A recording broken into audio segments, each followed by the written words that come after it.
Hello, আসসালামু আলাইকুম and সবাইকে অনেক অনেক ওয়েলকাম আমার সাথে এই স্নো স্টর্ম উপভোগ করার জন্য। প্রচণ্ড তুষার ঝড় হইতেছে এবং টরন্টোর এটাই হচ্ছে গিয়ে বাস্তব রূপ। লাইক ফেব্রুয়ারি, জানুয়ারি, ফেব্রুয়ারি, মার্চ মানে এই পর্যন্ত তো প্রচণ্ড বরফ থাকে, তো এইবারে একটু ডিফারেন্ট ছিল। মাঝখানে কয়েকদিন পুরো ফাল্গুনের ওয়েদার গেছে, তো এটা নিয়ে তো আমার একটা অনেক মাতামাতি গেছেই, জানেনই আপনারা।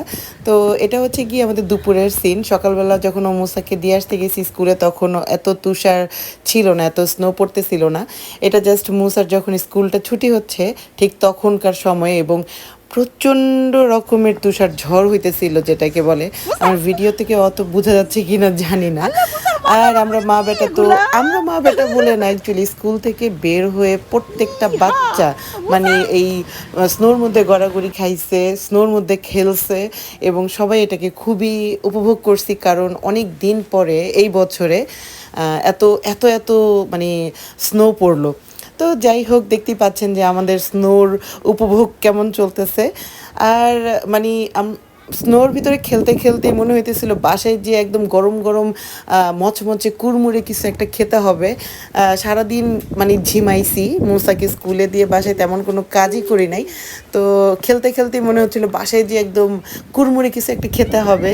টরন্টোতে লাইক যেদিনই তুষার ঝড় হয় সেদিনই আমার কাছে মনে হয় যে বাংলাদেশে যেরকম বৃষ্টি হলে যে ফিলিংসটা, জাস্ট ওরকম একটা ফিলিংস পাই, যে বাইরে তুষার হইতেছে, বাইরে বৃষ্টি হইতেছে, সেম। তো যাই হোক, বাসায় এসে আমি মানে একটু মুরগি রান্না করতেছিলাম। এটা আগেই মুরগিটা নামায় রেখে গেছিলাম। এটা হচ্ছে গিয়ে টরন্টোতে পাওয়া যায় একদম, মানে কি বলবো, বুড়া মুরগি থাকে না, অনেকক্ষণ রান্না করে এটাকে খেতে হয়, বাংলাদেশে মোরগ টাইপের ওরকম। তো যাই হোক, যেটা বলতেছিলাম যে আমার কুড়মুড়ি কিছু খাওয়ার জন্য একেবারে জীবন বের হয়ে যেতেছিল। তো তো মুরগি রান্না করতে করতে অ্যাকচুয়ালি ভাবলাম যে আমাকে তো অবশ্যই পেঁয়াজু ভাজতেই হবে, কারণ বাইরে যেহেতু মানে তুষার পড়তেছে, বৃষ্টি পড়লেও পেঁয়াজু খেতে হবে, তুষার পড়লেও পেঁয়াজু খেতে হবে। অ্যান্ড দেন এই যে আমি পেঁয়াজু মাখানি শুরু করে দিছি, এবং পেঁয়াজু ভাজতে ভাজতে চিন্তা করলাম শুধু পেঁয়াজু খেলে মন ভরবে না, সাথে আরও কিছু খেতে হবে। তো যাই হোক, এই যে আমি বেসন মাখাচ্ছি, আমি হচ্ছে গিয়ে বেগুনি বানাবো। তো আমার হাতের বেগুনি অ্যাকচুয়ালি ভালোই হয়, পেঁয়াজু বেগুনি যত হাবিজাবি ভাজা পোড়া মানে এগুলো আমি খুবই ভালো পারি অন্য অন্য খাবারের চেয়ে। তো যাই হোক, পুরোটা বিকেল এই ভাজা পোড়া করতে করতে একদম মানে মনে হচ্ছিল কি, বিলিভ মি, যে রোজা চলে আসছে, একেবারে ঘর ভর্তি করে মানে ভাজা পোড়ার ঘ্রাণ মানে তো যাই হোক, রোজা কয়েকদিন পরেই শুরু হবে, তো রোজা আসার আগেই মনে হচ্ছিল যে পুরা ইফতারি টাইম চলে আসছে, কারণ এগুলো আমি ভাজতেছিলামও পুরা আসরের পর দিয়ে। তো যাই হোক, রোজা চলে আসতেছে না, অনেক খুশির খবর। অ্যান্ড দেন আরও কি রান্না করছি, একটা ধনেপাতা ভর্তা বানাইছি।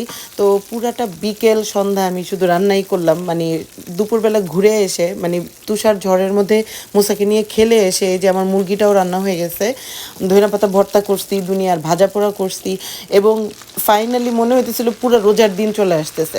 তো রোজা আসার আগেই একটা অন্যরকম রোজা রোজা ফিল পাচ্ছিলাম, এটা খুবই খুবই ভালো লাগতেছিল, মনের ভিতরে এক ধরনের একটা শান্তি লাগতেছিল যে রোজা চলে আসতেছে, তাই না? সবাই রোজার খুবই প্রস্তুতি নিতেছেন নিশ্চয়ই।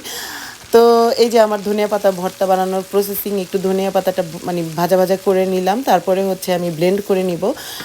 আমার পাটা আছে, তারপরও দেখা গেছে যে পাটা পোতা নামানোর অত মানে আর নাই, অত শক্তি আর নাই, আগে অনেক ছিল এখন আর নাই। তো একেবারে চার চুলায় চার রকম রান্না টান্না করে পুরো ঘর গরম করে ফেলছি। এই যে আমার ধনিয়া পাতা ভর্তার প্রসেসিং শেষ হয়ে গেছে, এবং ধনিয়া পাতা ভর্তা দিয়ে মানে প্রায় 2 প্লেট ভাত খেয়ে একেবারে অস্থির, পুরা সন্ধ্যায় খাওয়া দাওয়া করছি, ভাজা পোড়া খাইছি, এই খাইছি সেই খাইছি। অ্যান্ড দেন সন্ধ্যার পরে মুসাকে নিয়ে করিডোরে একটু খেলছি। কি করব, নিচে তো আর নামা যাবে না, আর এত বরফের মধ্যে তো আর খেলা যাবে না। আমাদের একটা বিশাল করিডোর আছে, এই করিডোরই আমরা মাপুত মাঝে মাঝেই খেলাধুলা করি। তো এটা অবশ্যই রাত 10টার আগে, কারণ মুসা অনেক সাউন্ড করে। সবাইকে অনেক থ্যাঙ্কস ফর ওয়াচিং।